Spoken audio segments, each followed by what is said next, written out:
Hello and welcome to Celebrating Simple Life. I'm Kimberly and I've been planning parties and incredible events for the past 15 years.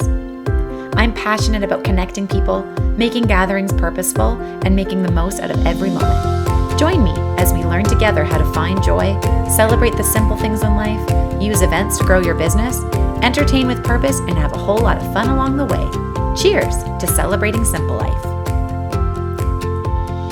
I could not be more excited to let you know that Shine Summit tickets are now available.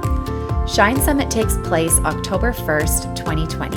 So you have lots of time to reflect, think about how this event might be exactly what you have been looking for. This is going to be a day that will change your life. If you are an entrepreneur or a leader in your industry, maybe you're dreaming of making changes in your life, you will not want to miss this opportunity. When you take time to invest in you, your business, it affects all the areas in your life. It benefits your family, your community, and all the relationships around you. I am literally so passionate about connecting people in ways that help them grow, and this Shine Summit is the perfect opportunity for that. I have experienced firsthand how investing in myself and in my business by attending an event such as this can absolutely change the trajectory of your life, because it has happened to me. Here's why this is powerful. Life is hard. Business is hard. And some days it honestly doesn't take much to feel like everything is going in a chaotic direction. And what is the point of putting in all of the work and effort that running a business and being a leader within your organization takes? But I'm here to tell you that Shine Summit will not only inspire you and give you all of the feels, you guys, but this Shine Summit is going to give you hands-on, tangible tools that will help directly take your life and your business to the next level. Being surrounded by like-minded individuals and those who have been in their entrepreneurial and business journeys longer than maybe you have is absolutely essential.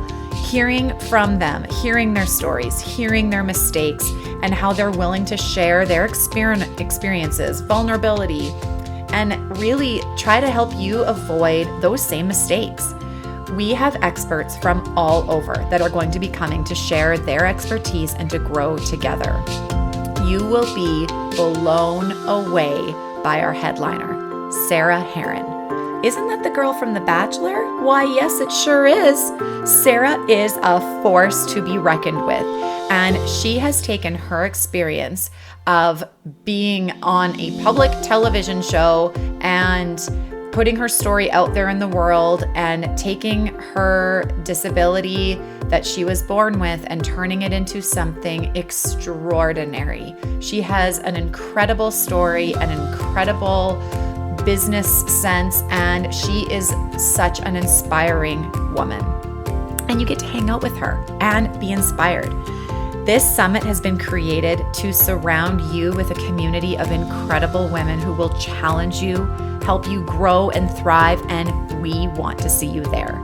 Imagine the energy, joy, and engaging lessons that you get to be a part of and incorporate those directly into your life and business in ways that are specifically tailored to you. We will be talking about leadership, marketing, social media, overcoming adversity, reinventing your business in new and unique ways. This is not the type of conference where you are just going to hear speeches and leave with a few notes. If you are struggling in finding your niche, to sell more, to organize your finances, or maybe you're even afraid to admit the things that you wish you understood in business, then this is the place for you. This is a summit where you will be challenged to be interactive, to dig deeper in order to achieve the goals that you are dreaming up. Shine Summit is being hosted in the most beautiful event space where everyone attending is there for the same purpose, to shine. These tickets are going to sell out fast, and as a listener of Celebrating Simple Life, the podcast, you are the first to know. Check out shinecollective.ca for all the juicy details. Today on Celebrating Simple Life, the podcast, I'm chatting with Angelica Fehr, owner of Twisted Goods. With 4 locations in Saskatoon and Calgary, her stores have a great atmosphere and fabulous customer service. And they also offer online shopping so that you can shop in your sweatpants with a glass of wine. Am I right? Their selection of handbags, jewelry, frames, home decor, tech gadgets, and so much more often have great stories behind the products. And with items that are functional, locally sourced, sustainable, charitable, and laugh out loud funny. I have been in Twisted Goods so many times where something catches my eye and I just have to buy it because of how hard I'm laughing in the store, knowing it will be the perfect gift. For example, the Hey Girl Ryan Gosling coasters were a hit. With Angelica's commitment to prioritizing job creation, she works hard to create meaningful employment for women.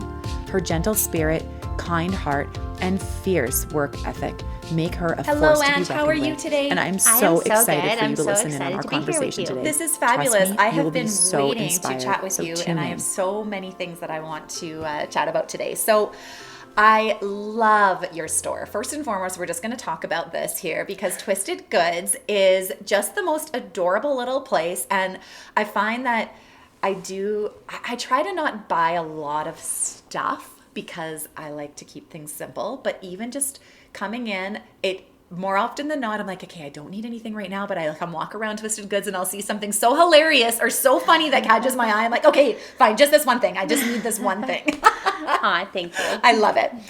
So for our listeners here who haven't had the pleasure yet of following along with Twisted Goods, or maybe know of Twisted Goods but don't actually even know you as the owner of it, would love to hear a little bit about your background and how you started as an entrepreneur and got you where you are today. Okay, so I guess I'll start with me. I am a Saskatchewan girl, born and raised.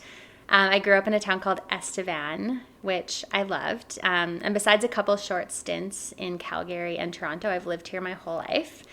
And I just feel like I have always been like a champion for the province. Like so many people move away or go other places for opportunities, which that was part of the reason that I left for the short times that I did.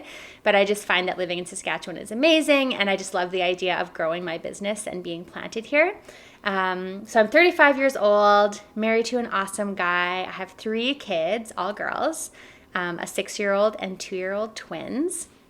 So that's a little bit about me.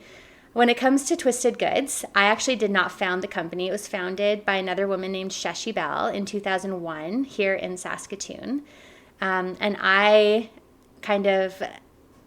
feel like I describe myself as an accidental entrepreneur. That's a cool term. Yeah. Although in hindsight, of course, when I look back, I'm like, I could see how I definitely had entrepreneurial tendencies, although I didn't see it that way growing up. But I ended up working for Twisted Goods. I think I started in 2007, and it was a maternity leave position. I had been working as a visual merchandiser, and my goal was to become a buyer for a fashion company. So I saw this job posting for Twisted Goods, and it was for a 1-year management role. And I thought, this is great. I need some management experience. I don't have any. I'll do that for 1 year, and then I'll go back to, my visual merchandising and working towards being a buyer. So I started working for the company, and I obviously just completely fell in love with it.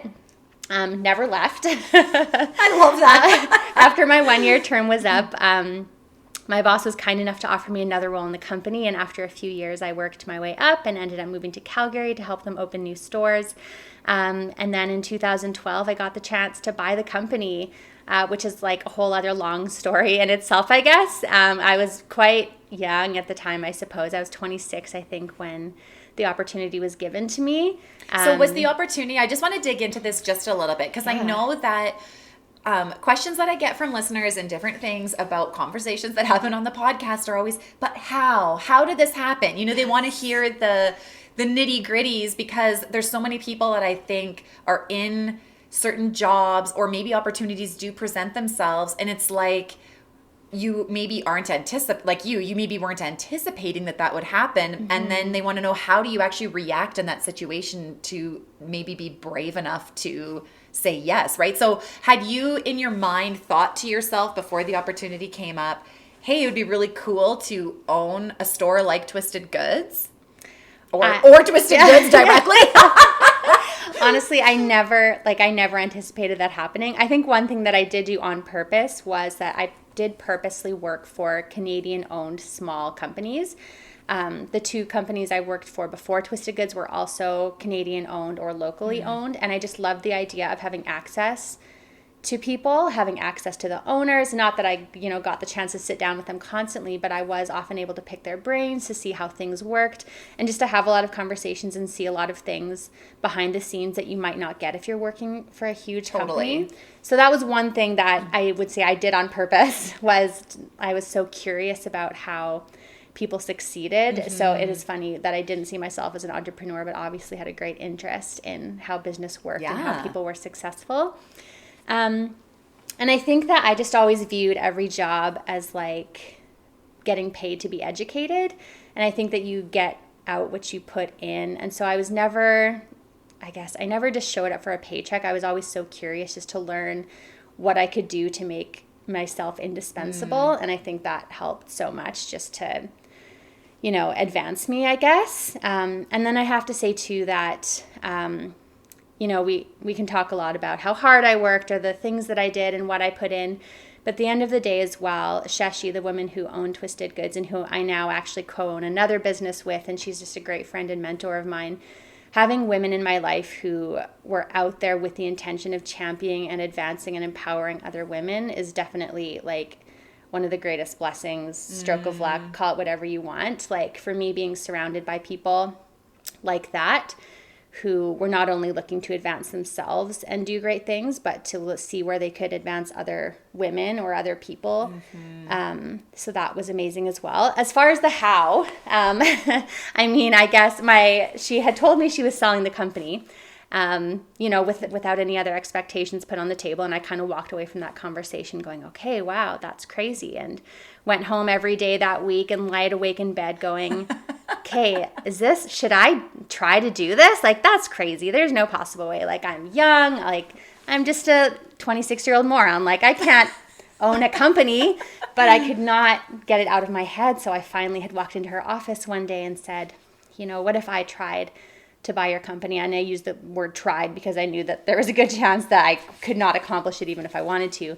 And she just sat back and smiled and said, I've been waiting for you to come and ask me about this all week. And so, having people around you who see things in you that you don't see in yourself. Totally. She knew what she was doing when she mentioned that to you. Exactly. And after that conversation, it was a really hard year ahead, of being scrappy and trying to get financing.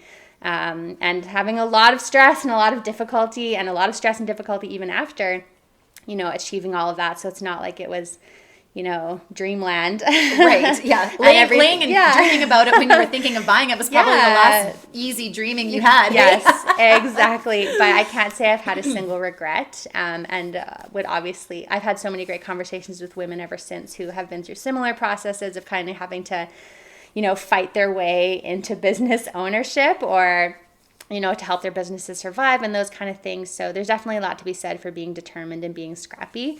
But I also just think that when opportunity comes along, like you have to be ready to grab it, even when you don't feel ready, even if you have all these reasons why you shouldn't be doing it. I think just being ready to say yes is important. Absolutely. I totally agree. I love that. So then as you become the owner, so a period of time happens where you're trying to get this all lined up and figured out, and the day comes and you are now officially the owner. So now at that same point, like you then own multiple stores at the same time, or was this just one store that you were the owner of? So off the bat, I bought the Saskatoon stores, which was 2 locations. Right. So at that time, there were 5 locations, 3 in Calgary and 2 in Saskatoon.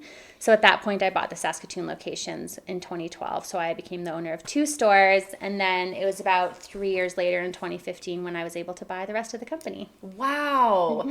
So what would you say then? I know you've already alluded a little bit to just there obviously being challenges, and that I think is just business 101. It would be shocking to hear somebody get into a business that there wasn't challenges in. But what would you say have been sort of for yourself in owning retail stores, and I mean multiple locations too, where you live in one city where the stores exists, but you don't live in the other city where the other stores exist. So just even that back and forth and trying to maintain everything from afar, I can imagine would be a bit of an added challenge sometimes. What would be sort of some of the setbacks, and how did you overcome them of things that maybe happened before or continue to happen to this day as to how you manage things that are challenging in your business? Right. I mean, I feel like every day there's a new challenge. We could have a whole episode, Challenges 101. Yes. How many challenges before breakfast? I would read that book. Yeah. Great question. I mean, when it comes to having multiple cities, and even if I think that your business doesn't span multiple cities, learning to let go and trust other people to have important roles in your business, I think is the only way to grow. And I know there's lots of businesses where maybe you don't have to do that. But I think if you want to have the kind of company where you have multiple locations, or you want to have a further reach physically, like with brick and mortar and things like that, there's just no possible way to do it without empowering other people and trusting them and giving them the reins, which sometimes is really hard because that means that things aren't always going to be exactly how you would have done them or how you would like them. But the trade-off, I think, is always infinitely better. What you get in return for letting go of those things is the chance to have other people who are empowered and to have other people treat your company like it's their own and to help you grow and to help you accomplish really incredible things. And then when it comes to just the daily challenges of business, I think it was great for me to learn that there's very few things that are actually going to like sink my company. Like when I first started, every single time I made a mistake, I would like feel like the world was going to end, right, and everything. Like I was like, well, that's it. I've just lost everyone their jobs. That's the end of it. Like goodbye, everyone's jobs, and good, like, you know. But the truth is that I've realized that mistake after mistake, it didn't sink the company, and things were, you know, figure outable.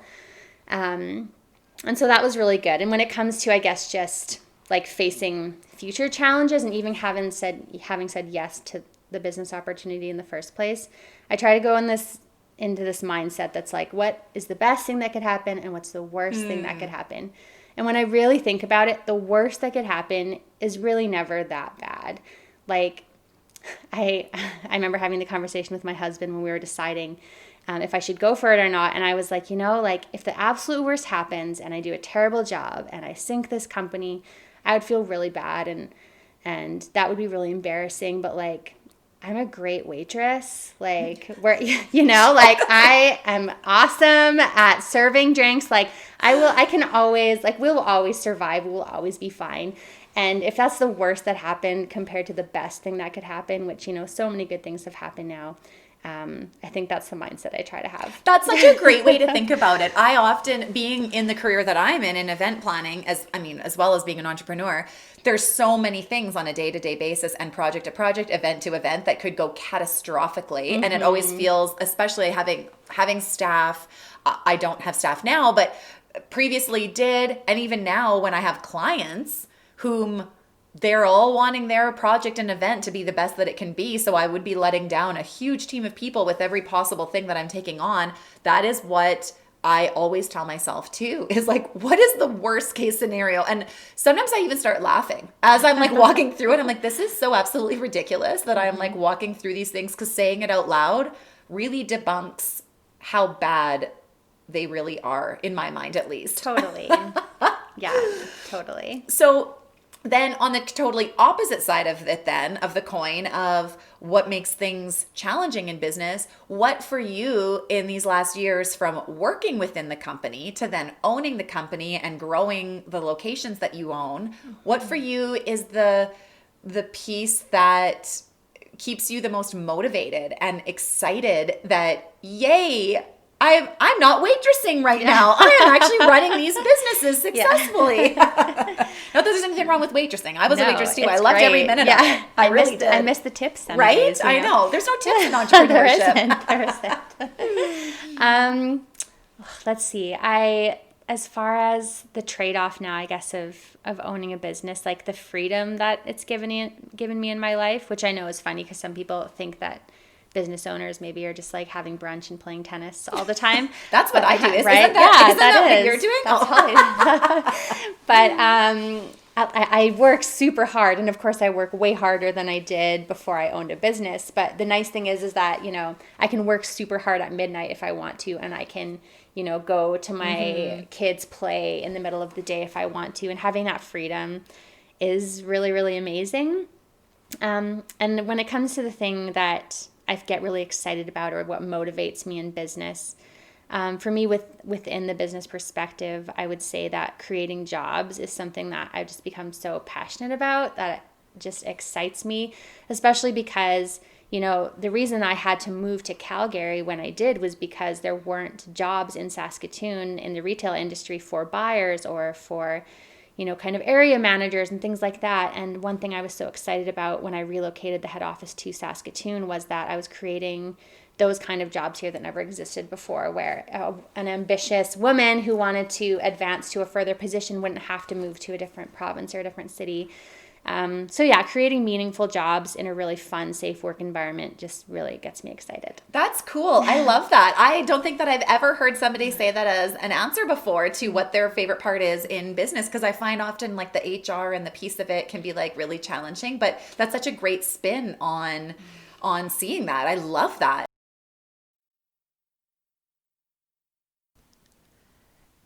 As you know, gathering and connecting people together is one of my favorite things. For years, as I've planned events or entertained friends and family in my home, I'm always on the lookout for ways to make it simple and beautiful, but also unique and memorable.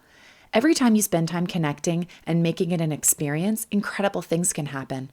A custom grazing board is a great way to save you stress when entertaining and have delicious, beautifully presented food delivered right to your door. I want you to be present and enjoy your gathering as much as your guests. Another fun idea that I've just started to offer is you can book one of my Gather and Graze soirees in your home or office to connect with friends, host a girls' night, or a team building event with your colleagues. For only $49 a person, all of the sweet and savory charcuterie will be delivered right to you, and each guest will get to design and create their very own grazing box to eat together or take home to enjoy later. This is such a fun and unique way to hang out, eat, drink, and try something new. And just for listening to Celebrating Simple Life, the podcast, you can get $25 off your first Gather and Graze soiree with the code GRAZING25. That's an incredible savings and a great reason to book your date today. Go to celebratingsimplelife.com, click Grazing, and add the Gather and Graze soiree to your cart and use the code GRAZING25 because today is a great day to celebrate.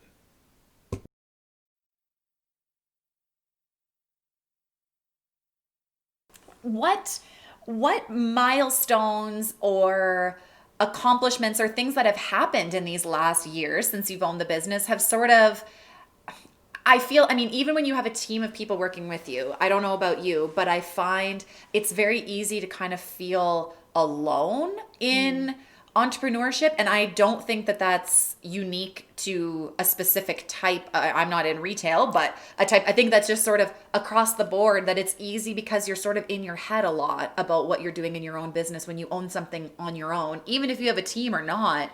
How have maybe some milestones or accomplishments that you've come through sort of helped combat the feeling of things that you maybe tell yourself when you're like having a bad day or thinking, oh, is this what I should be doing? Am I doing a good job? Yeah, I don't know. Imposter syndrome and like self-doubt is so real. But to your point, I think that like the feeling of loneliness is definitely real as well. And for me, being really intentional about surrounding myself with people who are in similar situations or can understand where I'm coming from has been really important. You know, I'm part of like several different business groups that meet regularly who get the chance to talk about their struggles personally and professionally. And that has been so incredibly valuable, both again, like for my business development, but also my personal development.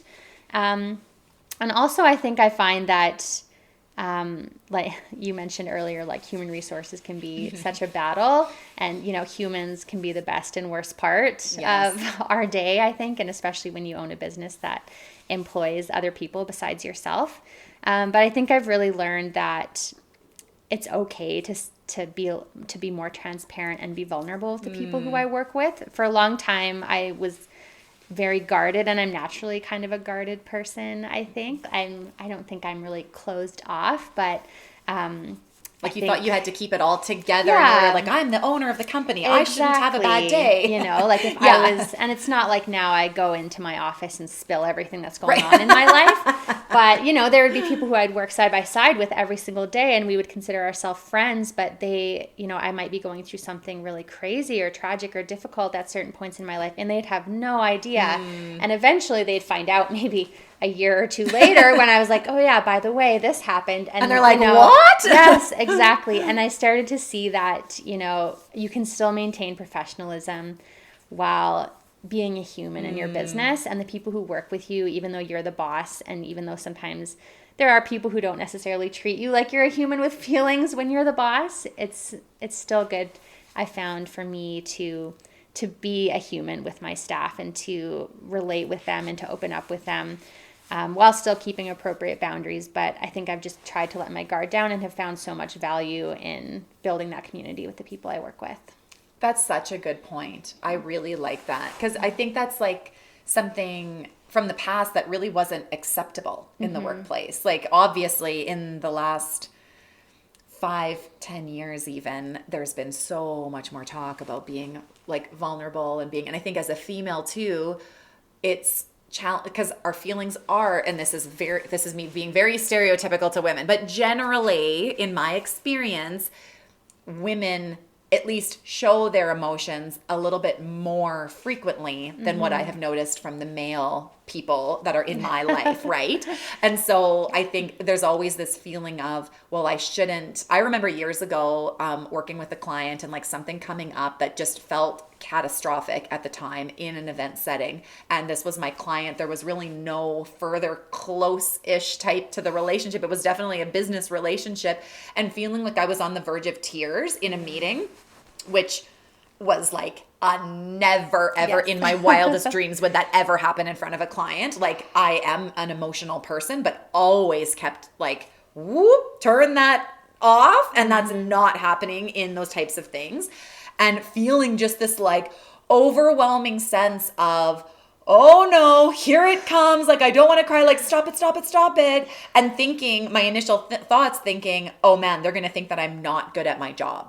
Right. Because those feelings are coming to the surface rather than, oh, hey, she's this passionate about the project that she's this upset because she wants to make sure that it's going wonderfully for me as the client, right? And so that was what I would tell myself, was not that they would think that that's compassionate. They would think that I have no control over my emotions and pull yourself together, woman. Yeah. Right? So I like that you say that. And I mean, I'm guessing in the nature of the types of like things that you like, would you have more of a female-based staff, or do you have a mixture? We are definitely female-based. Okay. I don't know what the actual percentage is, but 99% of our staff are female. Pretty high. Yes, very high percentage of our staff are female, just with the nature of the business. Yes, totally. Yeah, no, that makes sense. So I love that. So what would you say this is just me sort of digging further into Twisted Goods, because I just love, because my mission in planning events and connecting people, and I feel like from a retail perspective, your store is essentially doing the same kind of thing, just in a different outcome. Yeah. Right? Like I walk through your store, obviously I'm looking at all the like cute, entertaining stuff and fun like coasters and glasses and cool barware, and I'm looking at those types of things thinking, okay, yeah, this is like cool ideas for my project or event or client gifts or friend gifts and that kind of thing. But what would you say is sort of part of your selection process in keeping I would imagine that as years go on, you have to sort of be extra creative and always be on your toes, especially in a brick and mortar store, with how intense e-commerce and like online retailers and big retailers are. I mean, I have no knowledge about retail at all. So this is me making an assumption as a consumer. But how do you stay fresh and current and choose the products so that people like me who come in are like laughing hysterically in the corner, and your people at your cashier are like, oh, here she is.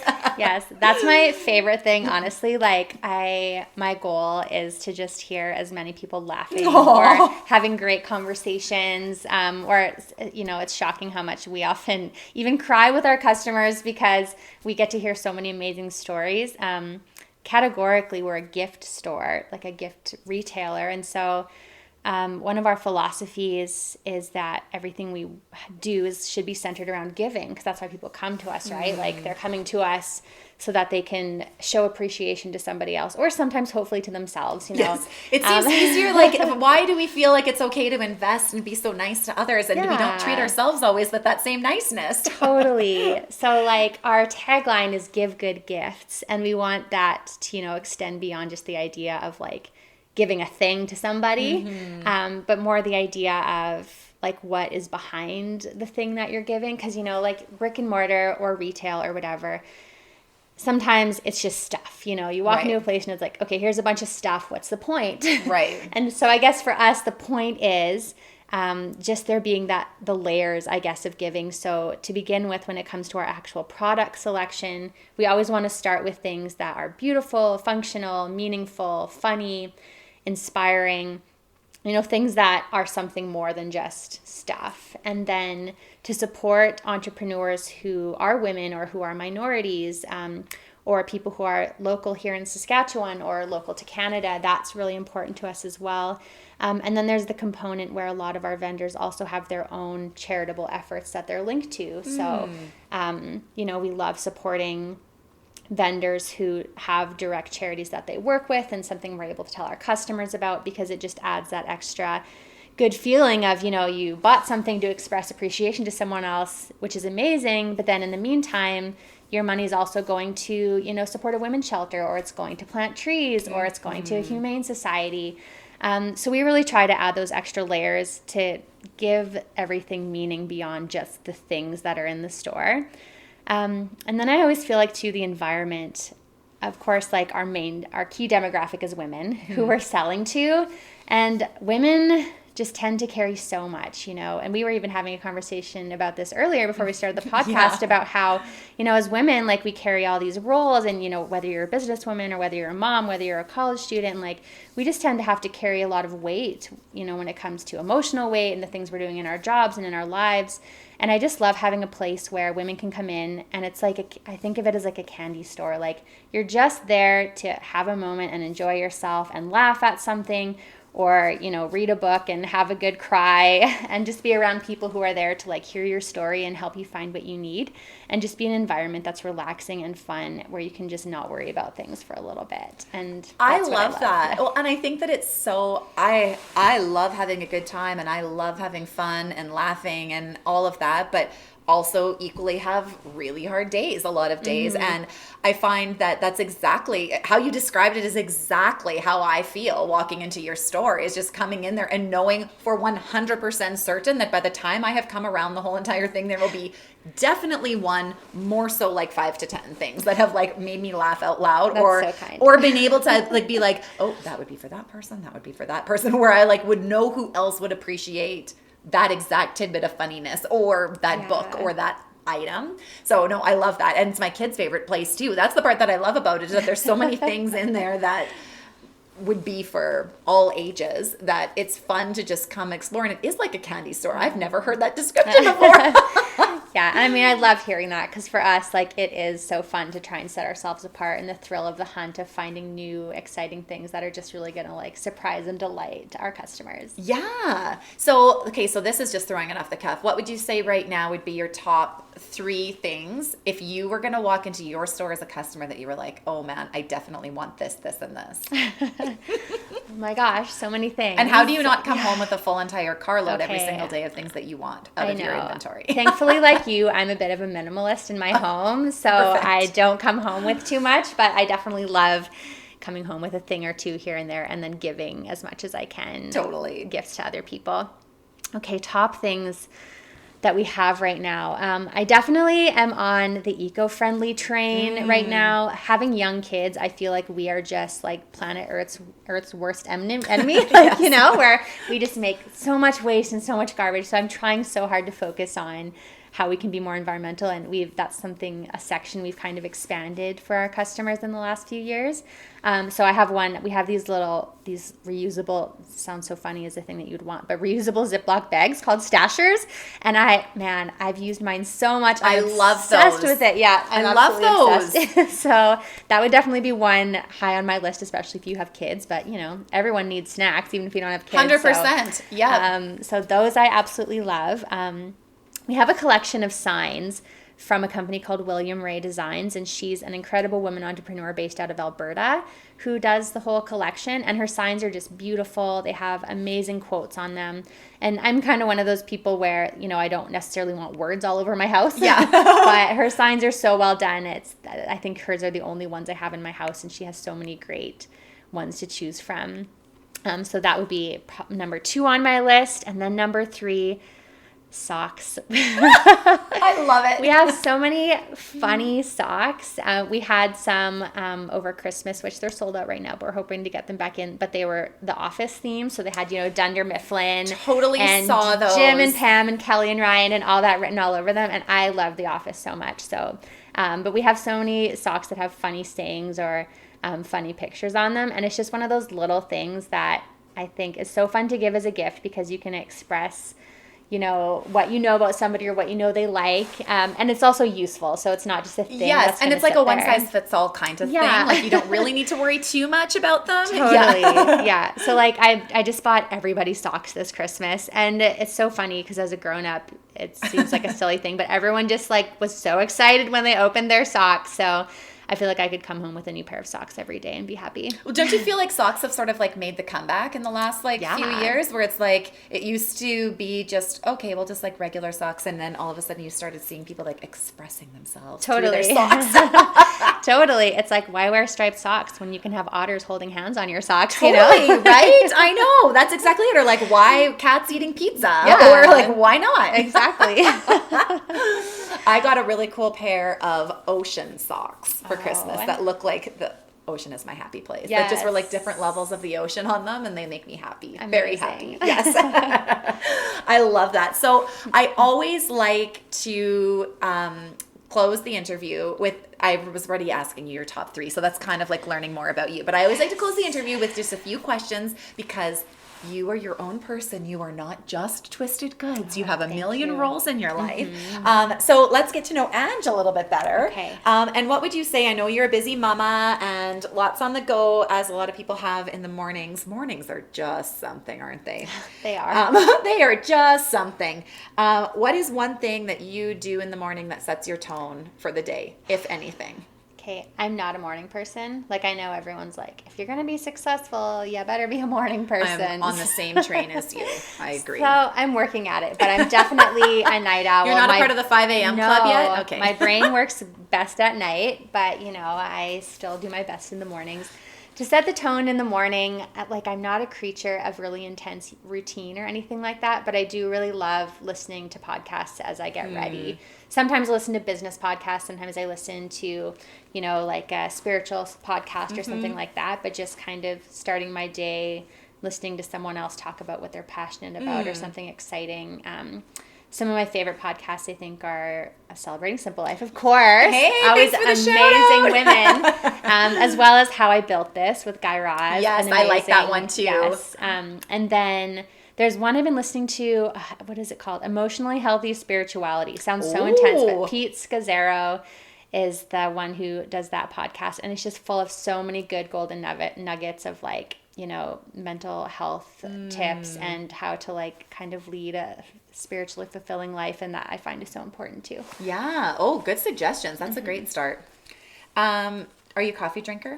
I am. And what's your coffee order? Or make it home, or when you're out and about? I will drink any coffee that is set in front of me at any time or place. I'm not picky at all. If I have it my way, just a great latte is definitely my favorite thing. Just simple, straightforward. But literally, you know, you could choose anything off the Starbucks menu, and like, I would love it. Thank you very much. Yeah, exactly. Totally. I hear you loud and clear. I am just a plain latte girl too. What is something that you always have in your purse day to day? This is the worst answer, but like my phone, I can't live without it. That's the most common answer. I know, for sure. and I feel like I should have something more inspirational to say about that. And I'm like, I also have I'm one of those people who carries a giant purse full of everything in the world with me at all times. So I could probably give you a list of 25 things. Right. You're the person like you want to run into if you're running out of something. It's like, what do you need? We could survive for a month on everything in this handbag, but because, you know, I do so much work from my phone, and because I'm connected even to our stores, our POS system and our reporting is all cloud-based. So I just find it such an incredible tool that I cannot live without. Isn't it amazing what we can do from our phones? Amazing. Isn't that crazy sometimes? Yeah. I know. I hear you. It's a blessing and a curse, but It mostly is. a blessing. Yes. Most often a blessing, a lot of curses Yeah. in between. Yeah, I hear you. I find every time I try to leave or go do something else where I'd be like, you know what? I don't need to bring my whole purse with me. I'm just going to throw my phone and my credit card into my jacket pocket in the winter. Sure enough, run into a scenario. Cards declined. It's not working. Something's acting up. Or you're like, oh man, I need a pen for this. I don't have, right? So I'm like, no, enough of this. No trying to be simple and put things in my pocket. Just need the whole bag. What is, I know we were talking about this before, about self-care and treating yourself as nice, if not better, than what you treat other people, which is maybe against the golden rule, but treating yourself at least equal to what you would treat other people. Yes. How do you self-care? What do you do for self-care to protect your mental health? I mean, I think everyone knows like the regular obvious things, you know, like get lots of sleep, have good boundaries. I try really hard not to check my email too much after I'm home for the day. So those are all, I think, things that like everybody kind of knows about and does. One thing that may be like more specific to me, which might sound kind of funny or weird, but like if I'm going to watch TV or watch a movie or do something like that to unwind, at this point in my life, I only watch things that are like really funny or really uplifting. Like I've just gotten to that point right now where I'm like, I will not watch anything if I know it's going to be sad, if I know it's going to be stressful. Like, no murder mysteries for me. Like, put on something that's going to make me laugh. And honestly, that's something that I find is really important to my self-care right now. I'm nodding as if listeners can see me nodding. I'm like bobbing my head up and down because it's exactly it. And I feel crazy thinking that too. Yeah.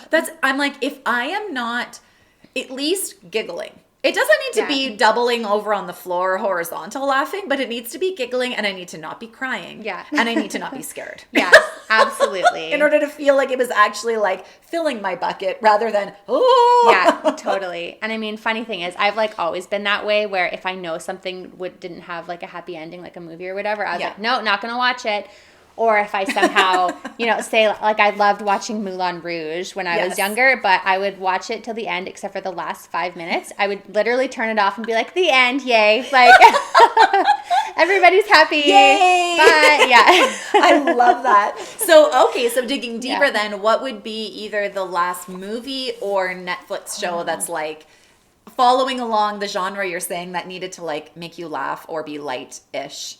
Yes. Well, I mean, it's probably no surprise that I've like rewatched The Office like right. 85 times. So if anyone wants to discuss. Have you seen The Office podcast? Yes, I listened to it. Yes, I should have mentioned that in my list of podcasts. I figured it already was like an included based on your Dunder Mifflin discussion. The Office Ladies podcast is definitely up there. Let me try and think of something. What have I watched recently? The funny thing is because I don't have a ton of time to be watching TV, when I do watch it, it's often like if I'm watching something with my kids, like after supper we'll watch a show. Yep.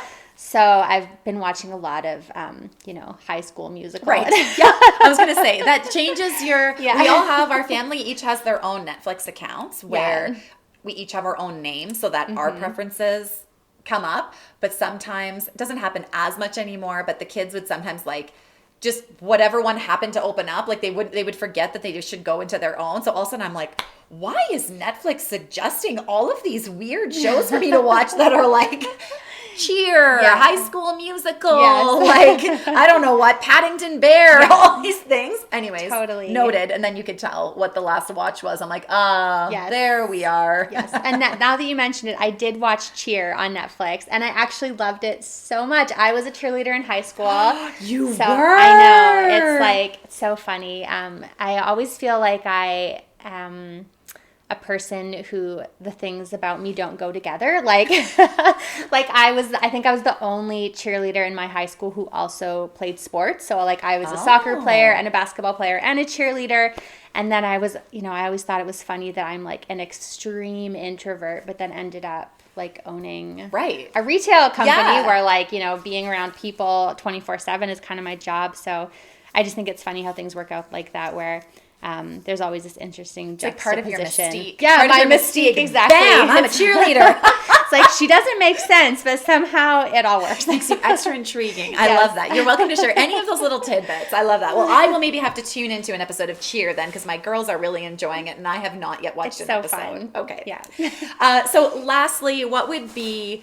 You've given so many wonderful nuggets of wisdom today that I need to reflect on and put into action in my own life. But what would be one final thought or piece of advice or something, if you could only have someone remember one thing from our conversation today, what would that be?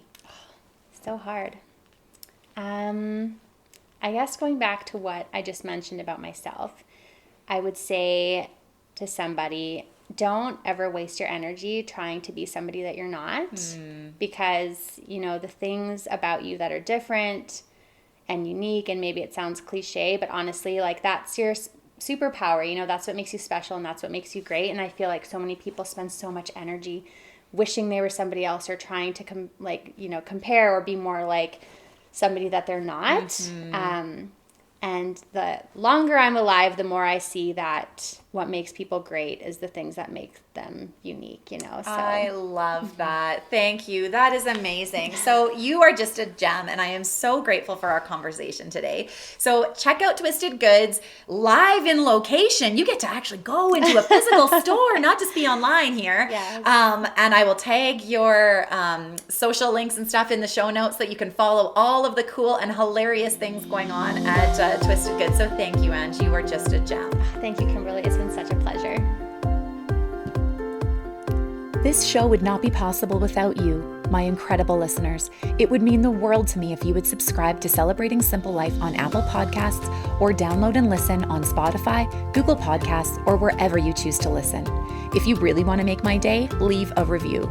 These reviews, ratings, and sharing screenshots of podcast episodes that were engaging for you on your Instagram stories, and tagging friends that you think should hear the episode too, really helps the podcast grow. It makes me so happy that I often select reviews to read on the show, and if yours is chosen, you will receive a special gift from me. Thank you for being a part of my mission to connect stories of business and life. Cheers to Celebrating Simple Life.